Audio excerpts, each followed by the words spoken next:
وعلیکم ورحمۃ اللہ وبرکاتہ۔ نحمد و نصلی علی رسول الکریم، اما بعد فاعوذ باللہ من الشیطان الرجیم، بسم اللہ الرحمن الرحیم۔ وَقَضَىٰ رَبُّكَ أَلَّا تَعْبُدُوا إِلَّا إِيَّاهُ وَبِالْوَالِدَيْنِ إِحْسَانًا۔ صدر محترم، مشفق، اساتذہ اکرام، پردہ نشین خواتین اسلام، آج کے اس پروگرام میں میری تقریر کا موضوع ہے والدین کی عظمت۔ محترم سامعین، اس دنیا میں اگر کوئی حسین ترین چیز ہے تو وہ سر پر والدین کے سائے کا ہونا ہے، جن کے سائے میں ہماری پرورش ہوتی ہے، جن کی دعائیں مشکلوں سے نجات دلاتی ہے اور جن کی الفت کی مثال دنیا میں نہیں ملتی۔ اسلام نے ان کا حق سب پر مقدم رکھا ہے۔ جتنی بھی چیزیں حسن سلوک کی مستحق ہے، ان میں اول مقام والدین کو حاصل ہے۔ اللہ رب العالمین نے اپنی عبادت کے حکم کے ساتھ والدین کے ساتھ حسن سلوک کو جوڑ دیا۔ فرمایا وَاعْبُدُوا اللَّهَ وَلَا تُشْرِكُوا بِهِ شَيْئًا وَبِالْوَالِدَيْنِ إِحْسَانًا۔ اللہ کی عبادت کرو، اس کے ساتھ کسی کو شریک نہ کرو، والدین کے ساتھ حسن سلوک اور احسان کرو۔ قرآن کریم میں اللہ تعالیٰ نے کئی جگہوں پر اپنے ساتھ والدین کا تذکرہ فرمایا۔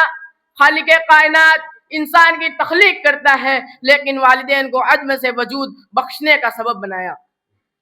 صحابی رسول صلی اللہ علیہ وسلم سوال کرتے ہیں، اے اللہ کے رسول صلی اللہ علیہ وسلم، ای العمل احب الی اللہ، اللہ تعالیٰ کے نزدیک سب سے محبوب عمل کون سا ہے؟ فرمایا الصلاۃ علی وقتها، نماز کو اس کے وقت پر ادا کرنا۔ پوچھا پھر کون؟ فرمایا ثم بر الوالدین، والدین کے سامنے حسن سلوک کرنا۔ پوچھا پھر کون؟ فرمایا الجہاد فی سبیل اللہ، اللہ کی راہ میں جہاد کرنا۔ اللہ اکبر۔ جہاد کو والدین کے حسن سلوک پر مقدم کر دیا، اس لیے کہ ہماری جنت ہمارے گھروں میں موجود ہے۔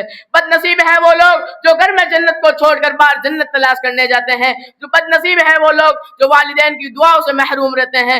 بد نصیب ہے وہ لوگ جو والدین کی الفت و محبت سے محروم رہتے ہیں۔ بد نصیب ہے وہ لوگ جو والدین کا دل دکھاتے ہیں۔ تقلیل دینا دور، انہیں اف تک کہنا بھی جائز نہیں۔ اف سے مراد ہر وہ قول و عمل ہے جس سے والدین کو تکلیف ہو۔ بڑھاپے کے سبب مزاج میں تبدیلی آ سکتی ہے، اور یہی اولاد کے امتحان کا وقت ہوتا ہے کہ جس طرح والدین نے اپنی اولاد کی بچپن اور ناسمجھ والی زندگی میں اس سے محبت کیا، وہ اولاد بھی ان سے ویسی محبت کرتی ہے یا نہیں؟ یاد رکھیں، یہی وہ باپ ہے جو خود تکلیف برداشت کرتا رہا، ہمیں آرام پہنچاتا رہا، جو خود بھوکا رہا، ہمیں کھلاتا رہا، جس نے اپنی ساری خوشیاں ہمارے آرام کے لیے قربان کر دی۔ یہی وہ ماں ہے جس نے ہمارا بوجھ برداشت کیا، جو خود راتوں میں جاگتی رہی، ہمیں کھلاتی رہی۔ لیکن جب اولاد بڑی ہو جاتی ہے تو کہتی ہے کہ میرے والدین نے میرے لیے کیا ہی کیا ہے، یہ تو ان کا فرض تھا۔ یاد رکھیں، ہم پر بھی یہ فرض ہے، ان کی خدمت کرے، ان کے ساتھ حسن سلوک کرے، اسی میں رب کی رضا ہے۔ رسول اللہ صلی اللہ علیہ وسلم فرماتے ہیں اللہ کی رضا میں والد کی رضا ہے، اللہ کی ناراضگی میں والد کی ناراضگی میں ہے۔ میں آپ کے سامنے ایک چھوٹا سا واقعہ پیش کرنا چاہتا ہوں۔ حضرت اویس کرنی رحمۃ اللہ علیہ اپنی ماں کی بہت زیادہ خدمت کیا کرتے تھے۔ ان کے اسی عمل سے اللہ تعالیٰ ان سے راضی ہوا، انہیں وہ مقام و فضیلت عطا کی کہ حضرت عمر فاروق رضی اللہ عنہ، جسے جلیل القدر صحابی، ان سے دعائے مغفرت کروانے کے لیے ڈھونڈا کرتے تھے۔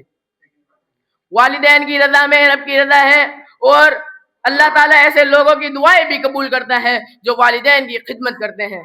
آخر میں دعا ہے بار الہ ہمیں والدین کے ساتھ حسن سلوک کرنے کی توفیق عطا فرما، آمین۔ وآخر دعوانا الحمدللہ رب العالمین۔ السلام علیکم ورحمۃ اللہ وبرکاتہ۔